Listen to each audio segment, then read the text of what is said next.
Awali aktivitas dan pelayanan Anda melalui renungan pagi menjadi putra dan putri Allah. Terdengar panggilan Roh untuk mengangkat salib, dan mereka yang mengangkat salib akan menemukan bahwa salib mengangkat mereka. Dituliskan oleh Ellen G. White bersama Pendeta Denny Kanajo. Selamat mendengarkan. Salam, salam sejahtera untuk para pendengar dimanapun Anda berada saat ini. Kita berjumpa kembali dalam mendengarkan firman Tuhan melalui audio Renungan Pagi pada tanggal 15 November 2021 dengan judul Bajaklah Tanah Kosong. Sebelum kita melanjutkan bacaan renungan kita pada pagi hari ini, kembali saya mengajak semua para pendengar yang setia dimanapun Anda berada untuk tundukkan kepala dan kita berdoa. Bapa di sorga, terima kasih karena kebaikan dan rahmat Tuhan begitu besar bagi setiap aspek kehidupan kami. Lebih khusus sepanjang malam di dalam tidur kami, hingga tiba di pagi hari ini kami bangun dengan tubuh sehat dan segar. Sebelum kami melakukan segala tugas, aktivitas, pelayanan, pekerjaan kami sepanjang hari ini, kami rindu untuk belajar dan mendengarkan firman Tuhan. Curahkanlah kuasa Roh Kudus-Mu kepada masing-masing kami, agar kami dapat mengerti dan mempraktekannya di dalam kehidupan kami. Terima kasih Tuhan Yesus, ampuni kami Bapa, karena kami sudah berdoa hanya di dalam nama Tuhan dan Juru Selamat kami. Amin. Ayat inti kita terambil di dalam Hosea 10 ayat yang ke-12, demikian firman Tuhan. Menaburlah bagimu sesuai dengan keadilan, menuailah menurut kasih setia, bukalah bagimu tanah baru, sebab sudah waktunya untuk mencari Tuhan, sampai Ia datang dan menghujani kamu dengan keadilan. Mari kita ikuti penjelasannya. Prinsip-prinsip kebenaran harus terjalin dengan karakter dan kehidupan kita. Kita harus menghargai setiap sinar terang yang menyinari jalan kita dan hidup sesuai tuntutan Allah. Kita harus tumbuh dalam kerohanian. Kita kehilangan banyak berkat karena kita tidak mengambil langkah maju dalam kehidupan Kristen.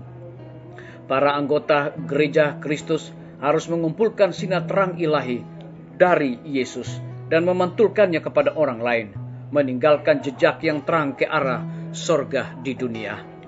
Mereka harus menjadi seperti gadis-gadis yang bijaksana, dengan sumbu pelitanya dirapikan dan menyala, mewakili karakter Kristus kepada dunia.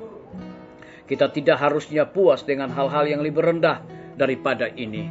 Kita tidak harus puas dengan kebenaran kita sendiri, dan tidak puas tanpa gerakan mendalam dari Roh Allah. Kristus berkata, "Di luar Aku, kamu tidak dapat berbuat apa-apa."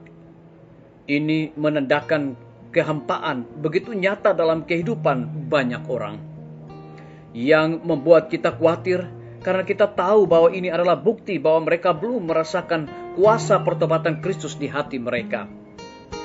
Anda mungkin melihat dari dahan paling atas ke cabang terendah dari pekerjaan mereka, dan Anda tidak akan menemukan apapun selain daun. Tuhan menginginkan kita untuk naik ke standar yang lebih tinggi. Bukan kehendaknya bahwa kita harus memiliki kekurangan kerohanian. Saya ingin mengunjungi di Loa ketika negara itu masih baru, dan saya melihat para petani membajak tanah baru. Saya perhatikan bahwa mereka memiliki anggota tim yang banyak dan melakukan upaya luar biasa untuk membuat galian yang dalam. Tetapi para pekerja memperoleh kekuatan dan otot dengan menggunakan kekuatan fisik mereka. Itu akan membuat para orang muda kita kuat untuk pergi ke ladang-ladang baru dan membajak tanah kosong hati orang-orang. Pekerjaan ini akan membuat mereka lebih dekat dengan Tuhan. Mereka akan mendapatkan efisiensi dan kemampuan dengan menguasai kesulitan dan mengatasi hambatan. Biarlah bacaan renungan kita saat ini akan menjadi berkat bagi kita semua. Mari kita tunduk kepala dan berdoa. Bapa di sorga, terima kasih karena kebenaran firman Tuhan pada pagi hari ini melalui audio renungan pagi memberikan semangat dan pertumbuhan iman kami, dan juga lebih daripada itu memberikan kekuatan rohani kepada kami, dan memberikan penjelasan kepada kami bahwa Kristus berkata, "Di luar Aku, kamu tidak dapat berbuat apa-apa."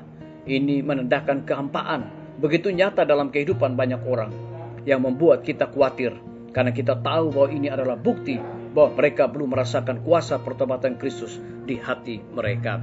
Terpujilah nama Tuhan. Pada pagi hari ini hamba berdoa untuk pemerintah kami. Tuhan memberkati Bapak Presiden bersama dengan Wakil Presiden, para menteri dan seluruh stafnya. Bapak Gubernur bersama dengan wakil, Bapak Bupati bersama dengan wakil, Bapak Wali Kota bersama dengan wakil, camat dan seluruh stafnya, kepala desa, lurah, RT, RW, dimanapun mereka berada saat ini. Tuhan lindungi pelihara mereka, curahkan hikmat dan pengetahuan sorga, agar dapat menjalankan roda pemerintahan di tengah-tengah pandemi dan kesukaran hidup saat ini. Biarlah setiap keputusan yang mereka ambil, biarlah itu hanya untuk kemuliaan bagi nama Tuhan dan kesejahteraan bagi bangsa dan negara kami. Kami menyerahkan para tim medis. Tuhan berkati dokter, perawat, bidan, dan semua para pekerja kesehatan yang ada di setiap rumah sakit, bahkan puskesmas yang ada di Indonesia. Tuhan pelihara mereka. Berikan mereka ekstra kekuatan dan kesehatan, terlebih roh dedikasi sorga, agar mereka dapat memberikan pelayanan di tengah-tengah pandemi ini menjadi berkat bagi orang yang mereka layani. Kami menyerahkan guru-guru, kepala sekolah, dan semua siswa di setiap lembaga pendidikan dimanapun mereka berada. Curahkan hikmat pengetahuan sorga, agar mereka dapat menjalankan akan fungsi tugas mereka untuk kemuliaan bagi nama Tuhan, kesuksesan bagi setiap anak didik di setiap lembaga pendidikan. Kami menyerahkan pimpinan organisasi gereja Tuhan, dari tingkat yang tertinggi sampai kepada gembala jemaat saat ini dimanapun mereka berada. Mereka sangat membutuhkan akan kuasa Roh Kudus untuk menjalankan tugas mereka. Kami juga menyerahkan TNI, Polri, PNS, wira swasta, petani, pedagang, nelayan, ojek online, dan saudara-saudara kami yang ada di dalam penjara. Hiburkan mereka, tuntun mereka, pelihara mereka Tuhan, cukupkan kebutuhan mereka, terlebih curahkan hikmat dan pengetahuan sorga selalu kepada mereka. Kami juga berdoa untuk para pendengar yang setia yang berulang tahun saat ini dimanapun mereka berada. Dengan bertambahnya usia yang Tuhan percayakan dalam hidup mereka, mereka juga selalu bersyukur dan melayani Tuhan senantiasa. Yang berada di dalam kebimbangan dan ketidakpastian hidup, Tuhan berikan iman yang teguh kepada mereka untuk terus berharap kepada Tuhan. Terima kasih Tuhan Yesus, dengarlah doa kami Bapa, dan mau mengampuni segala dosa kami, karena kami sudah berdoa hanya di dalam nama Tuhan dan Juru Selamat kami. Amin. Sampai jumpa. Tuhan Yesus memberkati kita semua.